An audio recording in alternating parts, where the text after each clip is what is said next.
સર્વ મુક્તોને હૈયાના હેતથી જય સ્વામિનારાયણ. વાલા મુક્તો, આજે વચનામૃત જયંતીનો પરમ પાવન દિવસ છે, ત્યારે આપણે એક વચનામૃતનું રસપાન કરી આપણા જીવનને ધન્ય બનાવીએ. આ વચનામૃત છે ગરડા પ્રથમ પ્રકરણનું 8મું વચનામૃત. આપણે પહેલે 1 થી 7 વચનામૃતનું રસપાન કર્યું છે. અમુક ભક્તોનો એમાં પ્રશ્ન હતો કે સ્વામી અક્ષર બ્રહ્મ અને પરબ્રહ્મના ભેદને વિશેષ સ્ફુટ કરજો. આપણે એ પણ કરશું, કેમ જે એ આખો સબ્જેક્ટ છે, આપણે 10 કે 15 મિનિટનો એ તત્વ વિચાર કરશું. પરંતુ પુરુષોત્તમ નારાયણ આગળ અક્ષર બ્રહ્મ તો અનંત છે. અક્ષર બ્રહ્મ જો 5 ભેદ છે, એમાં એક બ્રહ્મકોટી છે અને બ્રહ્મકોટીમાં અક્ષર બ્રહ્મ પણ આવે છે. જો આપણે જેમ પરબ્રહ્મ એક જ છે એમ અક્ષર બ્રહ્મ પણ એક જ લઈએ તો બ્રહ્મકોટીના બધા આત્માઓને મૂકશું ક્યાં? માટે એ બહુ મોટો પ્રશ્ન છે. એટલે બ્રહ્મરૂપ થયેલા મુક્તની કોટીમાં અક્ષર બ્રહ્મનો પણ સમાવેશ થાય અને એ પુરુષોત્તમ નારાયણને પામીને હલીલામૃતમાં કહ્યું છે, રજતુલ્ય જહાં ઉડે છે એવું કહ્યું પ્રથમ અક્ષરધામ એક છે. અનંત કોટી બ્રહ્માંડો જેમાં રજની પેઠે ઉડે એવું અક્ષરધામ છે. આ ભગવાન સ્વામિનારાયણે ભક્તિ માતાને સમાધિમાં જે અનુભવ કરાવ્યો એ લખાયેલો છે, પરંતુ તરત જ લખ્યું કે અને એવું સમર્થ નહીં અક્ષરધામ એક, એવા સમર્થ વળી તહાં મુક્ત અનેક. અને એવા જ અક્ષરધામની કોપી ટુ કોપી કરોડો મુક્તો ત્યાં અક્ષરધામમાં છે, જે પુરુષોત્તમ નારાયણની ઉપાસના કરી અને બધા જ પુરુષોત્તમના સાધર્મને પામ્યા. એ બધા જ અક્ષર રૂપ થયા છે, અક્ષરધામ તુલ્ય બન્યા છે. માટે આખી બ્રહ્મકોટીનો સમાવેશ એ ચોથો ભેદ છે બ્રહ્મ, એમાં થાય છે. માટે આટલો ખુલાસો કરું છું. વિશેષ જાણવું હોય તો આપ પ્રેમથી ફોન દ્વારા જાણી શકશો અથવા સંપર્ક કરજો. હવે આપણે આ વચનામૃત પ્રથમનું 8મું છે, જે ઇન્દ્રિયોની ક્રિયાને ભગવાન અને સંતની સેવામાં રાખ્યાનું છે. સંવત 1876 માક્ષર સુધી એકાદશીને દિવસ શ્રીજી મહારાજ શ્રી ગરડા મધ્ય દાદા ખાચરના દરબારમાં બિરાજમાન હતા. સર્વ શ્વેત વસ્ત્ર ધારણ કર્યા હતા અને પોતાના મુખારવિંદની આગળ સાધુ તથા દેશ દેશના હરિભક્તની સભા ભરાઈને બેઠી હતી. પછી શ્રીજી મહારાજ બોલ્યા છે, ઇન્દ્રિયોની જે ક્રિયા છે તેને શ્રી કૃષ્ણ ભગવાન અને ત્યાંના ભક્તની સેવાને વિશે રાખે તો અંતઃકરણ શુદ્ધ થાય અને અનંતકાળના પાપ જે જીવને વળગ્યા છે તે નાશ થાય છે. અને જો ઇન્દ્રિયોની વૃત્તિઓને સ્ત્રી આદિકના વિષયમાં પ્રવર્તાવે છે તો તેનું અંતઃકરણ ભ્રષ્ટ થાય છે અને કલ્યાણના માર્ગ થકી જીવ પડી જાય છે. માટે શાસ્ત્રમાં જે રીતે વિષયને ભોગવવાનું કહ્યું છે તેવી રીતે નિયમમાં રહીને વિષયને ભોગવવા, પણ શાસ્ત્રની મર્યાદાને ઉલ્લંઘન કરીને ભોગવવા નહીં. સાધુનો સંગ રાખવો, કુસંગનો ત્યાગ કરવો. અને જ્યારે એ જીવ કુસંગનો ત્યાગ કરીને સાધુનો સંગ કરે છે ત્યારે એને દેહને વિશે જે અહમ બુદ્ધિ છે તે નિવૃત્તિ પામે છે, દેહના સંબંધને વિશે જે મમત્વ બુદ્ધિ છે તે નિવૃત્તિ પામે છે, ભગવાનને વિશે અસાધારણ પ્રીતિ થાય છે અને ભગવાન વિના અન્યને વિશે વૈરાગ્ય થાય છે. ઇતિ વચનામૃતમ પ્રથમનું 8મું થયું. બહુ સમજવા જેવું છે. પ્રથમનું 6થું સાધના વિવેકનું છે, 7મું તત્વ વિવેકનું છે અને 8મું અંતરશુદ્ધિનું છે.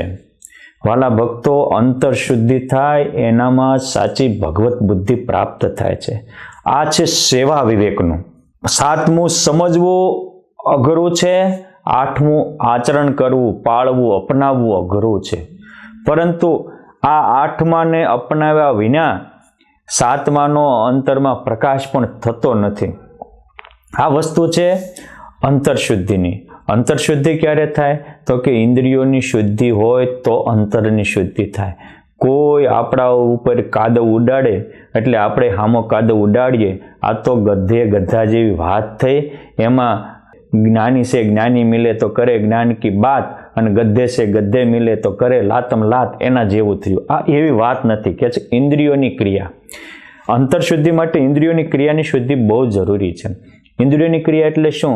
તો કે આંખથી જોવું, કાનથી સાંભળવું, મુખથી બોલવું, નાકથી સૂંઘવું, ચામડીથી સ્પર્શ કરવો, હાથથી લેવું દેવું, પગથી ચાલવું, આ બધી આપણી ઇન્દ્રિયો છે.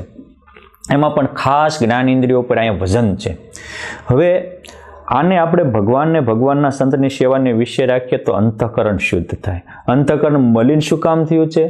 ખોટી જગ્યાએ એને યુઝ કર્યો એટલે મલિન થયું છે. હવે સારું ક્યારે થાય? તો કે ભગવાન અથવા ભગવાનના ભક્તની સેવા વિશે રાખો. એ કુબડી હતી તો કંસની સેવા એને વર્ષોથી કરતી હતી તો એ કુબડી રહી. અને પછી જ્યારે એક જ વાર કૃષ્ણ ભગવાન ગોકુળથી મથુરા ગયા અને કંસના યજ્ઞમાં જતા એને ભગવાનને સામે મળી અને ભગવાનને કપાળે એક જ વાર એને અર્ચા કરી. એ કુબડી નકર કંસનો મેકઅપ જ કરતી હતી, કુબજા. પરંતુ એક વાર કરી ત્યાં ભગવાન એને દિવ્યાંગવાળી બનાવી દીધી, અલૌકિક આનંદવાળી બનાવી દીધી. ઇતિહાસમાં એ કુબજાનો પ્રસંગ જેટલો ગોપીઓ જેવો છે, પટરાણીઓ જેવો છે, એવો પ્રસિદ્ધ છે કે ભાઈ કુબજાને ઘરમાં ગયા તમે, એકવાર પરમાત્માના યોગમાં આવ્યા, પવિત્ર થઈ ગયા. એટલે ભાગવતજીના મર્મજ્ઞોએ કુબજાને બુદ્ધિ કીધી છે કે આપણી બુદ્ધિ જગતના નિર્ણય લે કરશે ત્યાં સુધી અશુદ્ધિ રહેશે, કુબડી રહેશે, વાંકી ટેડી રહેશે. એકવાર સાચો નિર્ણય લીધો કે હું ખોટા માટે બહુ જીવો, સાચા માટે જીવો, તેથી આપણે સર્વાંગી થઈ જઈશું. આપણા તમામ દોષો, વિકારો વ્યા જશે અને પુરુષોત્તમ નારાયણ સામે ચાલીને આપણા ઘેર પધારશે. એવી આપણામાં અલૌકિક સ્થિતિ પ્રાપ્ત થશે. મુક્તાનંદ સ્વામીએ એક પદમાં લખ્યું છે કે તમે મુજ પર અઢળક ઢળિયા રે પુરુષોત્તમ પ્યારા, મુજને કુંજ ભુવનમાં મળ્યા રે પુરુષોત્તમ પ્યારા. પછી મારો કરુણા કરી કર સાયો, મને અધરામૃત રસ પાયો પુરુષોત્તમ પ્યારા. હું તો થઈ અતિશય બડભાગી, તમ સંગ મારી લગની લાગી. મેં તો જાણી અલૌકિક રીત, હું તો તમને મળી જગ જીતી. મેં અલૌકિક રીતે ભગવાન તમારી જાણી અને તમને મળવાથી, અર્થાત તમને સેવવાથી, તમને ભજવાથી, તમારા ગુણગાન ગાવાથી હું ધન્ય ધન્ય બની છું, જગને જીતી ગઈ છું. કહે મુક્તાનંદ મોરારી રે, હું તો થઈ રહી નાથ તમારી. કહેવાનું કે ભગવાન આપણી ઉપર અઢળક ઢળા ક્યારે કહેવાય? તો આપણે જગતમાં સારાની પુરુષોત્તમના પ્યારા થવા મહેનત કરીએ, જગતમાં જામવા નહીં, પુરુષોત્તમને પામવા મહેનત કરીએ, ત્યારે જ આપણે પુરુષોત્તમના પ્યારા થઈશું. અને આ વચનામૃત આપણને પુરુષોત્તમ નારાયણના પ્યારા બનાવવાનું શીખવે છે. એકવાર જોબન પગી જગત માટે જીવતા હતા, એની ઇન્દ્રિયો અંતઃકરણ ડોળાયેલી હતી, પરંતુ એ જ જ્યારે ભગવાન માટે જીવવા માંડ્યા તો એ ભક્ત શિરોમણી બની ગયા. એની પૂજામાં પણ અનેકવાર પુરુષોત્તમ નારાયણ પ્રગટ થાય એવા એ મહાન બની ગયા. ક્યારે? ઇન્દ્રિયોની ક્રિયાને ભગવાનને, ભગવાનના ભક્તની સેવામાં રાખી. ત્યારે જગતની સેવામાં હતી ત્યારે એ લૂંટારા હતા. એ જેસલ જાડેજો જગતની સેવામાં હતો ત્યારે લૂંટારો હતો. અને એ તોળાદેના કહેવાથી જ્યારે ભગવાનને સંતની સેવામાં લાગી ગયા ત્યારે જેસલ પીર થઈ ગયા. બાપ તમામ પીડા દૂર કરવા અને મહાઅલૌકિક સ્થિતિ પામવા આપણે સેવા કરવી જરૂરી છે. તમે કહેશો થાય કેમ? તો જો સંસાર છે ને ભોગ ભૂમિ છે, સત્સંગ છે યોગ ભૂમિ છે. તમે અહીંયા સત્સંગમાં રહેતા હોય તો ભગવાનને સંતની સેવા થાય અને જગતમાં રહેતા હોય તો સંસારની સેવા થાય. ગાંધીજીએ દેશની આઝાદીની બહુ મોટી સેવા કરી, પરંતુ તોય ગાંધીજીએ પોતાની આત્મકથામાં જ લખ્યું છે કે હું ઈશ્વર પ્રાપ્તિના યજ્ઞમાં મારું આત્મસુધા હોમમાં તૈયાર છું. દુઃખદ વાત છે કે મને ઈશ્વરની અનુભૂતિ થઈ નથી. શું કામ ન થઈ? તો કે એ દેશની માટે જીવવું એ રાષ્ટ્રીય ભક્તિ છે, ઈશ્વર પ્રાપ્તિનો એ માર્ગ નથી. તમે દેશ સેવક થશો, બહુ સારી બાબત છે, એ પણ કરવું જોઈએ, પરંતુ ઈશ્વરની અનુભૂતિ કેમ મીરાબાઈને થઈ, નરસિંહ મહેતાને થઈ, તુલસીને, તુકારામને થઈ, સબરીને, સુદામાને થઈ, તો તમારે એ અનુભૂતિ કરવી હોય તે માર્ગે ચાલવું પડે. આ નિયમ છે. ભોગ ના કરતા રાષ્ટ્ર માટે ચાલવું એ અગત્યનું છે, અને એને કરતાં પરમાત્મા માટે ચાલવું, પરમાત્મા માટે જવું એ તો અતિ અગત્યની બાબત છે. એટલે આ દુનિયામાં 3 પ્રકારના માણસો હોય છે. જાપાનમાં શાર્ક નામની માછલી આવે છે. ત્યાંના સંશોધકોએ એની ઉપર પ્રયોગ કર્યો. એક માછલીને જ્યારે પ્રસૂતિની વેદના થઈ ત્યારે એના 3 બચ્ચા હતા. એક બચ્ચાને લઈને એને ટબમાં નાખ્યું પાણીના, એક બચ્ચા પાણીના ટાંકામાં નાખ્યું અને ત્રીજું બચ્ચાને તળાવમાં નાખ્યું. સરખો જ ખોરાક મળતો, સરખી જ પ્રકાશ, પાણી બધું જ હતું, પરંતુ 3-4 મહિને જ્યારે જોયું ત્યારે આશ્ચર્ય પામી ગયા કે જે ટબમાં હતું એ 3-4 ઇંચનું જ થયું હતું. જે ટાંકામાં હતું એ ઘણું મોટું 2 ફૂટનું થઈ ગયું હતું, અને જે તળાવમાં હતું એ તો એ શાર્ક માછલી બહુ વિકસિત, એટલે કે 25-30 ફૂટની થઈ ગઈ હતી. શું કામ? પછી એને વિચાર્યું તો કે આ લોકોએ બાઉન્ડ્રી બાંધી હતી કે આગળ જાય મોટી થાશ ને તો હું મરી જઈશ. એટલે એના મગજમાં જેવું હતું એટલું એની મોટાઈ થઈ. એમ એના ઉપર તેને તારણ કાઢ્યું કે દરેક વ્યક્તિ કોણ મોટો બને છે અને કોણ નાનો બને છે. અમુક પોતાના કુટુંબને શરીરના કુંડાળામાં હલવાયેલા છે. એટલે પોતાની જિંદગીની બુદ્ધિને વાપરીને પોતાનો ઢગલો દેહનું પોષણ થાય, ભરણ પોષણ થાય, નકરું દેહ માટે દેહનો કીડો બનીને જીવે છે. અહમતા મમતામાં ખૂંચાયેલો હોય છે. એ પોતા માટે જીવે છે, એની કરતાં પર માટે જીવે. જેમ ગાંધીજી છે, સરદાર પટેલ છે, આ બધા પરાર્થે જીવા. એટલે મોદી સાહેબ છે આજે, તો એનું માપ મોટું છે. વ્યક્તિ તો એક જ છે, એક આખા દેશના નિર્ણય લઈ શકે, આખા દેશને ઊંચો લાવી શકે છે, આખા દેશને અખંડ ભારતનું નિર્માણ કરાવી શકે સરદાર પટેલ જેવા. કેમ છે? એને બાઉન્ડ્રી મોટી બાંધી. પરંતુ હનુમાનજી મહારાજ છે, ધ્રુવ પ્રહલાદ છે, ગોપાળાનંદ સ્વામી, બ્રહ્માનંદ સ્વામી છે, નિત્યાનંદ સ્વામી, પ્રેમાનંદ સ્વામી, એને પુરુષોત્તમ માટે જીવન અપનાવ્યું. તો એ તો બોલે ને બ્રહ્માંડો ડોલે એવા થયા. એ તો સંકલ્પ કરીને સૃષ્ટિ ફેરવી શકે એવા થયા. એના તો એક બોલના લાખ તોલ થયા. શું કામ?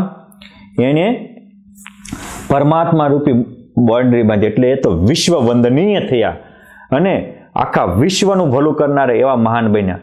એ રીતે આપણે પણ આ વચનામૃત એ શીખવે છે કે આપણે આપણા બુદ્ધિથી કેવી બાઉન્ડ્રી બાંધવી છે. એક દિવસ તુલસીદાસજી વિકારવાન હતા, પત્ની પાછળ પાગલ હતા, પણ એ જ રત્નાવલીએ કીધું કે રામ માટે જીવે છે એટલું રામ માટે જીવ, તારું કામ થઈ જાય.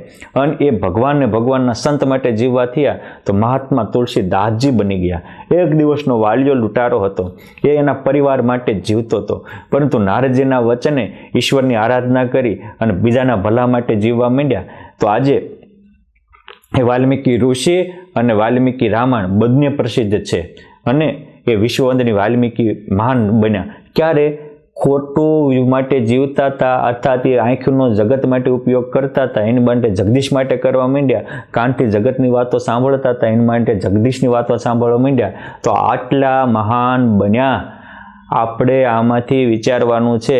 આ મોબાઈલ છે ને, એ મોબાઈલ આમાં તમે સારું જોવો છો, ખરાબ જોવો છો, આમાં આખી દુનિયા હોય અને માણસ જે ધારે એ કરી શકે. આમાં તમારે સારું જોવું હોય સારું જોઈ શકો ને ખરાબ જોવું હોય ખરાબ જોઈ શકો. આમાંથી તમે કોઈ સારા સંતનો સમાગમ કરીને 2 મિનિટ વાત પણ કરી શકો અને ગમે એનો ફોનમાં લગાડીને ગમે એને વાત કરીને જિંદગી બગાડી પણ શકો. માટે આપણા અંતઃકરણ શુદ્ધિ થાય એના વાત છે. ઘણા ભક્તો કહેવાય અંતઃકરણ ભ્રષ્ટ શું અને અંતઃકરણ શુદ્ધ શું, આ સમજવા જેવો પોઈન્ટ છે મેઇન. ઇન્દ્રિયની ક્રિયા સમજ્યા. હવે અંતઃકરણની શુદ્ધિને ભ્રષ્ટતાની વાત કરું છું કે ભ્રષ્ટ અંતઃકરણ હશે તો આપણે ધ્યાન કરતા હશું ને તો ધ્યાનમાં નહીં લાગે મન.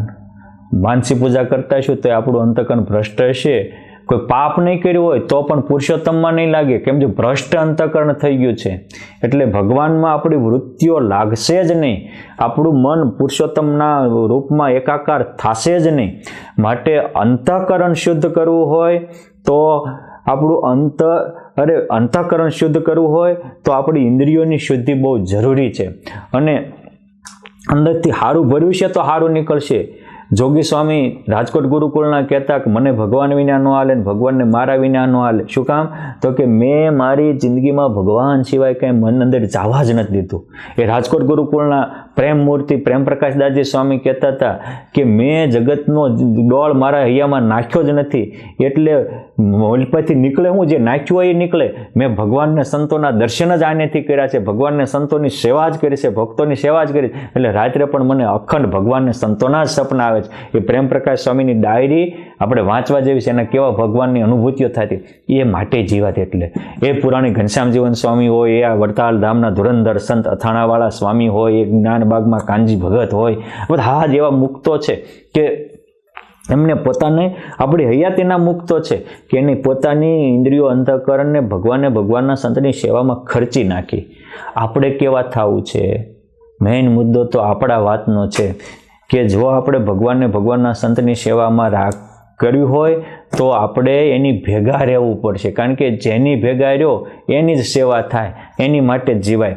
હવે સંસાર માટે જીવતા હોઈએ તો અંતઃકરણ શુદ્ધ થાય નહીં. અને દુનિયામાં એવું કહેવાય છે કે અમુક જગ્યાએ માણસ જમવા જાય તો એમ કે ગોટા લે ચટણી મફત.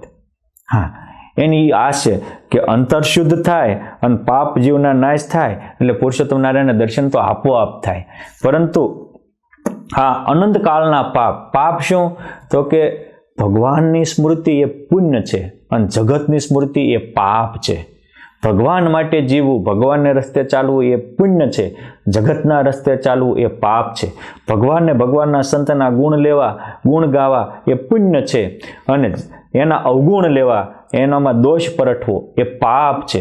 અને છેલ્લું ને લાસ્ટ પુરુષોત્તમ નારાયણે પાપની વ્યાખ્યા કરી જે અંત્યના 17માં કે ભરતજીને ભગવાન વિના બીજે પ્રીતિ થઈ તો ઋષભદેવ ભગવાનના દીકરા હતા તો મૃગલું થવું પડ્યું. માટે ભગવાનના ભક્તએ ભગવાન વિના અન્યમાં પ્રીતિ કરવી એ પાપ છે. અને આ પાપ જ જન્મ મરણનો બાપ છે. આ પાપ જ 184નો બાપ છે. આ પાપ જ આપણને ટેન્શન ઉદ્વેગનો બાપ છે. માટે આપણી પ્રીતિ ક્યાં કરવી એ બહુ મહત્વનું છે. પ્રીતિ ભગવાનને ભગવાનના સંતમાં થાય એ પુણ્ય છે, બહુ મોટું પુણ્ય છે. પરંતુ પ્રીતિનો નિયમ એવો છે કે તમે જેની માટે જીવો એમાં પ્રેમ થઈ જાય. આ નિયમ છે. જો મા બાપ દીકરાઓ માટે જીવતા હોય છે એટલે એને દીકરામાં પ્રીતિ રહે છે. પરંતુ જ્યારે દીકરો યુવાન થાય અને પત્નીને પરણે એટલે એ પત્ની માટે જીવવા માંડે છે. એ રળવા જેવડો થાય ને ત્યાં એના સંબંધ જોડાઈ જાય. પછી કમાતો એમાં 50% 60% એની માટે જ વાપરતો હોય અને એનું જ મનમાં ચિંતન કરતું હોય મારી પત્ની. એટલે મા બાપ કરતાં પણ એ યુવાન પત્ની માટે જીવે છે એટલે એમાં પ્રીતિ થઈ ગઈ છે. એમ ગુણાતીતાનંદ સ્વામી કે આ કૃપાનંદ સ્વામી ને નિષ્કુળાનંદ સ્વામી એવા સાધુ છે કે જેમ કોઈ સ્ત્રીને પુરુષમાં પ્રીતિ થાય, પુરુષને સ્ત્રીમાં, એવી એને પુરુષોત્તમમાં પ્રીતિ. શું કામ? એની માટે જીવતા હતા એટલે એમાં પ્રીતિ થઈ. માટે સૌથી વધુ મહત્વનું છે વાલા મુક્તો, જીવવાનું તો બધાને છે, મારે જીવવાનું છે, તમારે જીવવાનું છે, પણ આપણે કોના માટે જીવીએ છીએ? અને એક જન્મે કે લાખ જન્મે, કરોડ જન્મે ભગવાનને ભગવાનના ભક્તો માટે જીવશું તેથી બેડો પાર થાય છે. અને એની માટે નિયમ રાખવો પડે.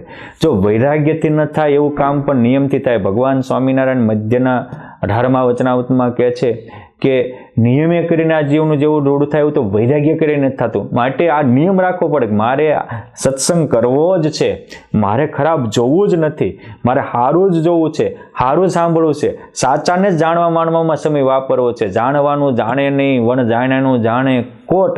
નિષ્કુળાનંદ એ નરની કહો કેમ ટળે ખોટ? આપણે આખા જગતનું જાણ કરશું તો આપણી ખોટ ક્યાંથી ટળશે? અને જે મહાન બન્યા છે એને ક્યારેય કોઈના જાણવામાં સમય વાપર્યો જ નથી, જોવામાં સમય વાપર્યો નથી. આજ ગુણાતીતાનંદ સ્વામીના પડછંદા બધે બોલતા હોય, પરંતુ એ ગુણાતીતાનંદ સ્વામી જ્યારે પોતાની હયાતીમાં હતા અને સુરતમાં ગયા તો બાજુમાં નીલ વાંદરું હતું. બીજાએ જોયેલું બાજુમાં વાંદરું ઠેકડા મારતું, એને એની ખબર નહોતી. ને આપણે તો જંગલમાં જઈને સિંહ ને અગાશીમાં જઈને વાંદરાને બધા જોજો જ કરતા હોય વિશે.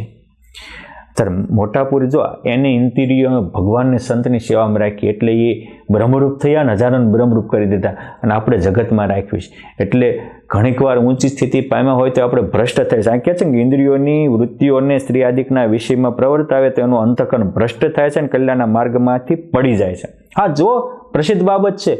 અજામેલ મહામુક્ત હતો, મહાભક્ત હતો, પરંતુ એકવાર જંગલમાં બગીચામાં ફળ ફૂલ લેવા ગયો અને ત્યાં એક યુગલ પ્રેમમાં પાગલ હતું.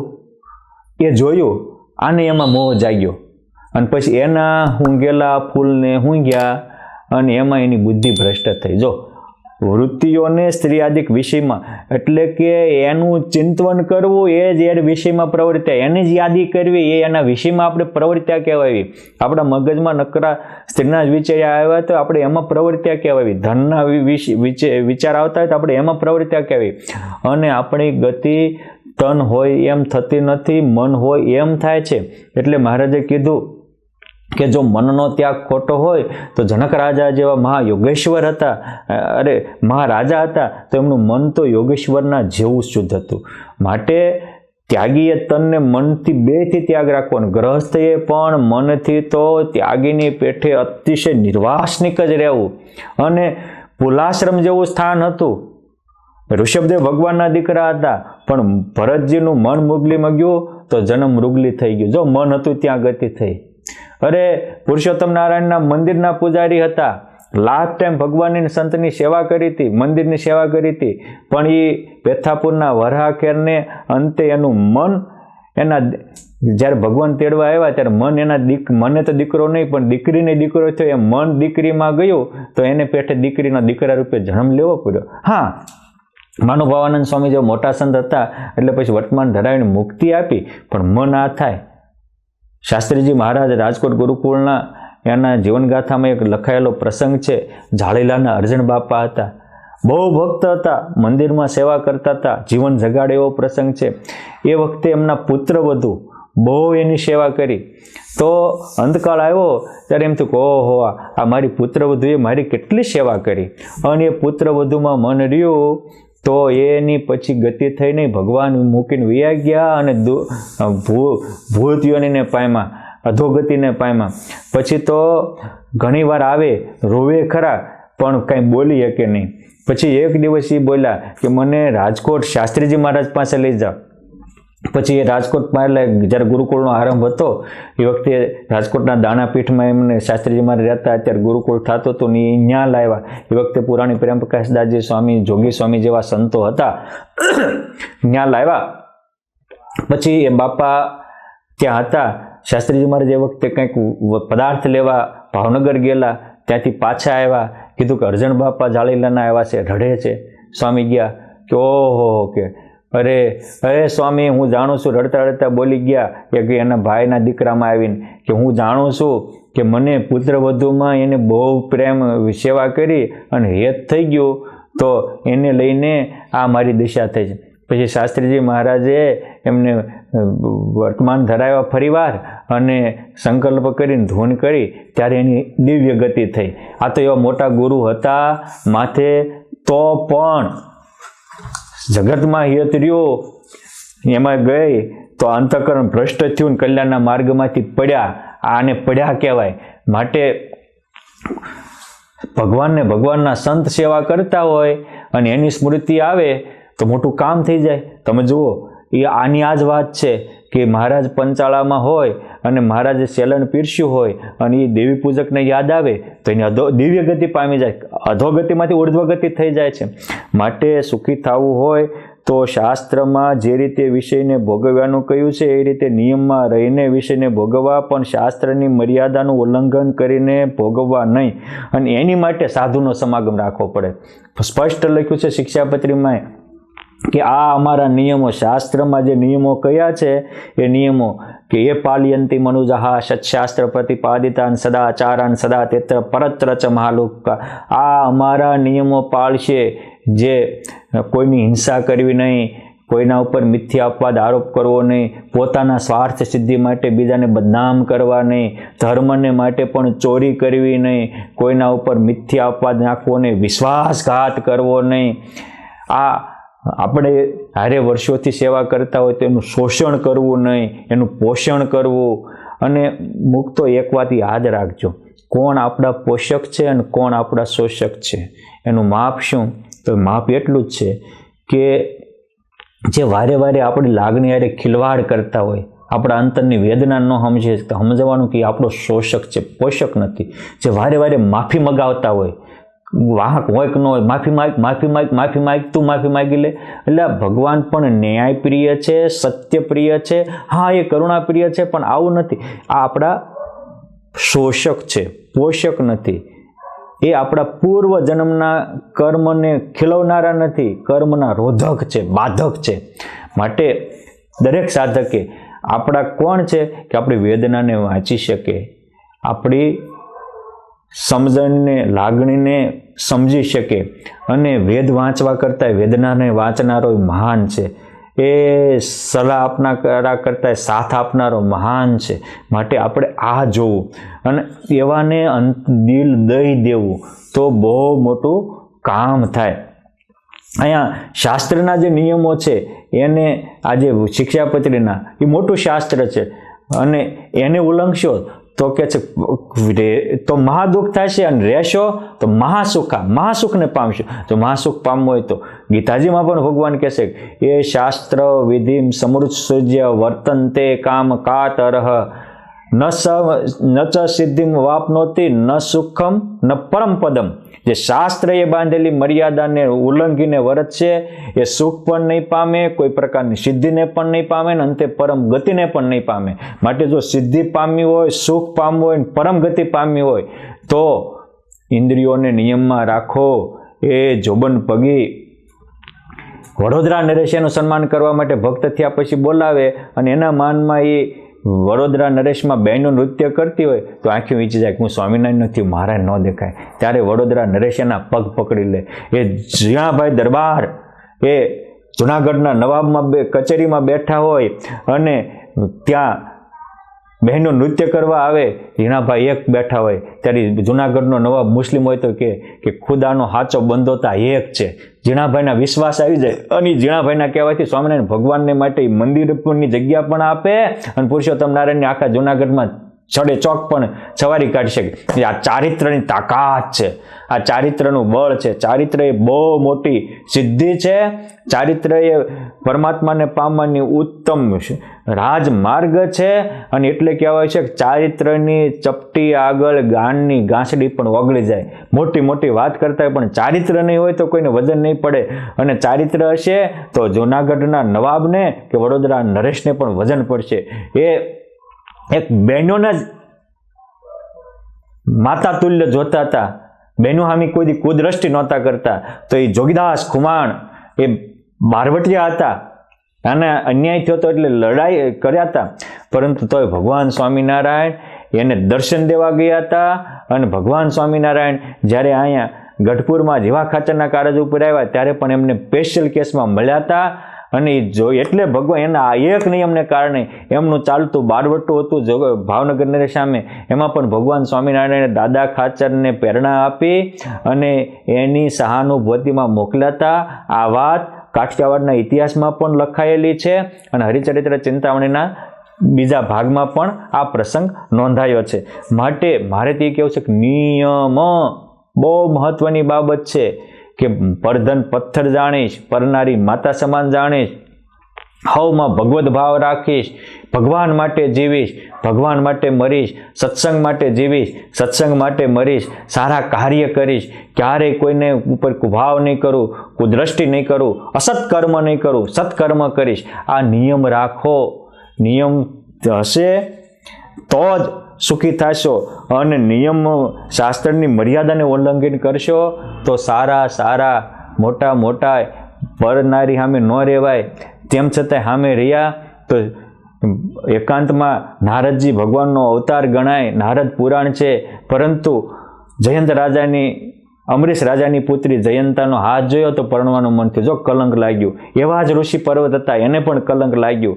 અને માણસને કલંક લાગે, પોતાના આસક્તિ જાગે ને એટલે હંમેશા એ બીજાને પાછા પાડવા માંડે. આ નિયમ છે. જો નારદજીએ પોતાનું રૂપ એવું માગ્યું એનું કોઈ વાંધો નહોતો, પણ પર્વતનું મોઢાનું માગ્યું. એ માણસ જ્યારે શાસ્ત્રની મર્યાદા ઉલ્લંઘે છે ને પછી એ બીજાનું અહિત કરીને પોતાનું હિત કરવા જાય છે. એમાં બેયનું બગડે છે.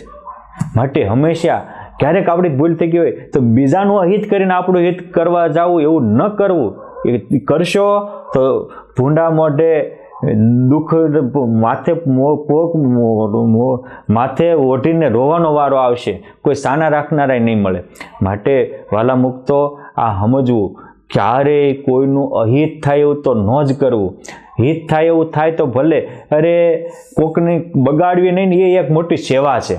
માટે આપણે આપણું સારું તો થાય તો સારી બાબત છે, પરંતુ ક્યારેય કોઈનું ઓલું કરતા નહીં. અને એક વાત યાદ રાખજો, આપણે કોઈના ઉપર કાદવ ઉછાળવી ને ત્યારે એક આંગળી એના ઉપર હોય ને 3 આંગળી આપણા ઉપર હોય છે. આપણે કંઈક આ ખોટું બોલે છે ત્યારે એ એકવાર ખોટું બોલતો ને આપણે 3 વાર ખોટું બોલતા હોય છે. કોઈનું કાંઈ જોઈને આપણા અંતઃકરણમાં ચલફ પલફ થાય ત્યારે સમજવાનું કે ત્યાં તો હોય કે ન હોય આપણામાં તો પડ્યું જ છે. ભગવાન સ્વામિનારાયણ મધ્યના બીજા વચનામૃતમાં જેને આત્યંતિક કલ્યાણ પામવું હોય એની માટે અનુપમ રસ્તો બતાવતા કહે છે કે કૂવામાં પાણી આવતું હોય ને એ ગાળું હોય તો એ હેડને દાટા દેવા અને કૂવાનું પાણી ઓલેચી નાખવું. એમ આપણા અંતઃકરણ રૂપી કૂવો છે, એમાં આ જગતના વિષય રૂપી આંખથી જોવું કાનથી સાંભળ્યું જગતનો ડોળ આવે છે, એ બંધ કરવો.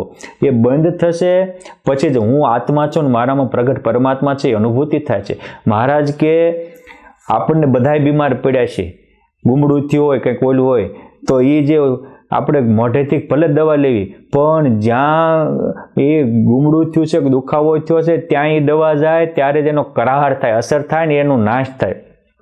એમ આપણામાં કામ, ક્રોધ, લોભ રૂપી ગુમડા થયા છે, એ અંતઃકરણના ગુમડાઓ છે. અને ક્યારે જાય તો કે હું આત્મા છું ને મારામાં પરમાત્મા છે. એમ જ્યારે મનાય પોતાના આત્માનો સ્વીકાર થાય ને આત્મામાં પરમાત્માનો સ્વીકાર છે, જ્યાં હું છું ત્યાં જ પ્રત્યક્ષ મારો મહારાજ બેઠા છે, અનંત મુક્તો સાથે મહારાજ બેઠા છે, આવી દિવ્ય વિચારો, આવી દિવ્ય ભાવના થાય ત્યારે અંતઃકરણનો મેલ જાય છે. પણ એ થાય ક્યારે? પહેલાં જગતના રૂપ કુરૂપ જોવાનું બંધ કરીએ, કાનથી જગતની વાર્તા સાંભળવાનું બંધ કરીએ, આ નિયમ રાખીએ, હાથથી ખોટા કામ કરવાનું બંધ કરીએ, પગથી ખોટા પંથે ચાલવાનું બંધ કરીએ. નેન દિયો હરિદર્શન કાજા, મુખ દિયો બોલન ગુણ મહારાજા. મહારાજ ભગવાનના ગુણ ગાવા મુખ દીધું છે, આંખ ભગવાનના દર્શન કરવા દીધા છે. શ્રવણ દિયો સુનન કથા, ભગવાનની કથા સાંભળવા કાન દીધા છે. અને પાવ દિયો પ્રભુ પંથને ચાલા, ભગવાનના પંથે ચાલવા પગ દીધા છે. તો ભગવાનને આપણને જે હેતુથી આ ઇન્દ્રિયો અંતઃકરણ આપ્યા છે એ હેતુ માટે એનો ઉપયોગ કરીએ તો આપણો ઉદ્ધાર થઈ જાય છે અને બેડો પાર થઈ જાય છે. અને એને માટે સાધુનો સંગ રાખવો અને કુસંગનો ત્યાગ કરવો. જ્યારે આ જીવ કુસંગનો ત્યાગ કરીને સાધુનો સંગ કરે છે ત્યારે દેહને વિશે અહંબુદ્ધિ છે એ નિવૃત્તિ પામે, સંબંધીને વિશે મમતા છે એ નિવૃત્તિ પામે, ભગવાનમાં અસાધન પ્રીતિ થાય અને ભગવાન વિના અન્યને વિશે વૈરાગી થાય. પણ ક્યારે? કુસંગનો ત્યાગ કરીને સાધુનો સમાગમ કરીએ ત્યારે. આપણે શું કરીએ છીએ કે સત્સંગ કરીએ છીએ ને કુસંગ કરીએ છીએ, બે થાય. તો આ કરવું હોય તો કરવું શું પડે? તો આનો ઉપાય ભગવાન સ્વામિનારાયણે સારંગપુરના 18મા વચનામૃતના પહેલા પેરેગ્રાફમાં કીધો. મહારાજ કે જે શ્રદ્ધાવાન પુરુષ હોય એને સાચા સંત મળે અને એના વચનને વિશે શ્રદ્ધા થાય. આ મેઇન વસ્તુ છે. શ્રદ્ધા તો આપણું મૂળ સ્વરૂપ છે. આપણે ખોટામાં શ્રદ્ધા છે એટલે ખોટા કેમ કરવી? દુર્યોધન શ્રદ્ધા તો દુર્યોધનની હતી પણ શકુનીમાં હતી, અને શ્રદ્ધા તો પાંડવોની હતી પણ એ શ્રી કૃષ્ણમાં હતી. આપણે શ્રદ્ધા શેમાં છે? શ્રદ્ધા વાલિયા લૂંટારાની હતી પણ પહેલા પૈસામાં હતી અને પછી સંતના વચનમાં આવી તો પરિવર્તન થયું. એટલે કે છે કે જો સંતના વચનમાં શ્રદ્ધા આવે તો હૃદયના વિશે સદ્ધર્મ, વૈરાગ, વિવેક, જ્ઞાન, ભક્તિ ઇત્યાદિ તમામ કલ્યાણકારી ગુણો પ્રગટ થાય અને કામ, ક્રોધ, લોભ, મદ, મોહ તમામ વિકારો વિનાશ થાય. આ વસ્તુ છે શ્રદ્ધા. એ નરેન્દ્રને રામકૃષ્ણ પરમહંસમાં શ્રદ્ધા થઈ તો એ ભારતીય સંસ્કૃતિનો ઝંડો લહેરનારા મહાન સંત સંન્યાસી વિવેકાનંદ સ્વામી બની ગયા.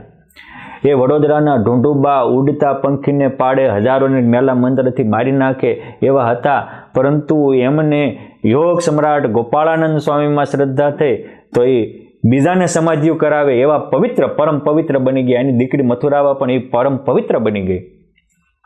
એટલે એ લોધિકાના અભેસી એને ગોપાળાનંદ સ્વામીમાં શ્રદ્ધા થઈ તો પહેલાં તો લૂંટારા હતા પણ એની જગ્યાએ એ માં ધ્યાની અભેસી રાજા બની ગયા. એ મેંગણીના માનભા પણ હાલતા પંખીને પાડે મૃગલા કરવા જાય, ચિકાર કરે, માંસ ભક્ષી હતા, પરંતુ ગોપાળાનંદ સ્વામીમાં શ્રદ્ધા થઈ તો બીજા કળયુગના પરીક્ષિત રાજા જેવા મહાન ભક્ત બની ગયા.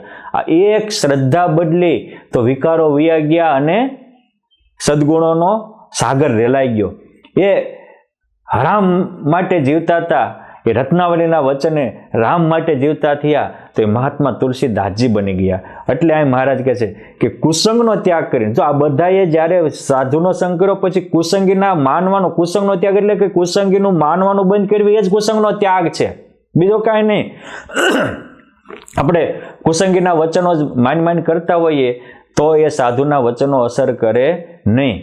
માટે સુખી થવું હોય તો ચારેય ધર્મ અર્થ અને કામની સિદ્ધિ મેળવવી હોય તો સંઘ શુદ્ધિ પણ બહુ જરૂરી છે. આપણે વિસ્તારથી એનું વિવેચન જ્યારે પ્રથમનો 18મું વચનામૃત આવશે ત્યારે કરશું, પરંતુ આજ માટે આટલું આ પર્યાપ્ત છે. આની માટે મેં અક્ષરધામનું રાજતિલક એ પણ એક નાનો એવી વાર્તા કરેલી છે, એ પણ સાંભળજો, સમજવા જેવી છે. કે એક રાજા હતો અને એને 2 દીકરા હતા. એમાં યુવાન થયા ત્યારે કોને ગાદી સોંપી? એટલે રાજાએ પરીક્ષા માટે 2ને મોટા હોલ બનાવી દીધા, 10-10 રૂપિયા આપ્યા અને કીધું કે જે આ આખો 10 દિવસમાં ભરી દેશે એને હું રાજગાદી આપીશ. મોટાએ આખા ગામનું કચરું ખરીદી અને કચરાથી હોલ ભરી દીધો અને નાનાએ ખાલી રાખ્યો. 10 દિવસ પછી રાજા પ્રધાનમંડળ સાથે પરીક્ષા કરવા ગયા તો આખા ગામનું કચરું અને ગંદવાડ ભર્યો હતો. એટલે રાજા તો આમ બેભાન જેવા થઈ ગયા, મૂર્છા થઈ જાય એવું થઈ ગયું કે આ કે જો બોલે નાનાએ કાંઈ નથી કર્યું, મેં ભર્યો છે. પાછા પોતાની હોશિયારી કરતા. પછી રાજા જ્યારે નાના દીકરાને ગયા અને પૂછ્યું કે બેટા તે કાંઈ ન ભર્યું? તો કે જો બાપુજી, તમારી દ્રષ્ટિભેદ છે. આ હોલ છે એને મેં આખો શણગાર્યો છે, એટલે શણગારથી ભર્યો છે. પ્રકાશ કર્યો છે એટલે પ્રકાશથી ભર્યો છે. અત્તર છાંટ્યા છે એટલે સુગંધથી ભર્યો છે. મેં એક નહીં, આ હોલમાં સુગંધ પણ ભર્યો છે, સૌંદર્ય પણ ભર્યું છે અને પ્રકાશ પણ ભર્યો છે. અને આપણે બેહવાની વ્યવસ્થા પણ કરી છે. એટલે રાજાએ તરત એને રાજતિલક કર્યું. આ વાર્તા કહીને શ્રીજી મહારાજ એમ કહેતા હતા કે આ રીતે આપણે આપણા અંતરના ઓરડામાં હારું ભરશો તો હું તમને અક્ષરધામનું રાજતિલક કરી આપીશ. માટે આંખથી સારું જોવું, કાનથી સારું સાંભળવું, મુખથી સારું બોલવું, હાથથી સારા કર્મ કરવા, પગથી પ્રભુના પંથે ચાલી જીવનને ધન્ય બનાવવું. જય સ્વામિનારાયણ.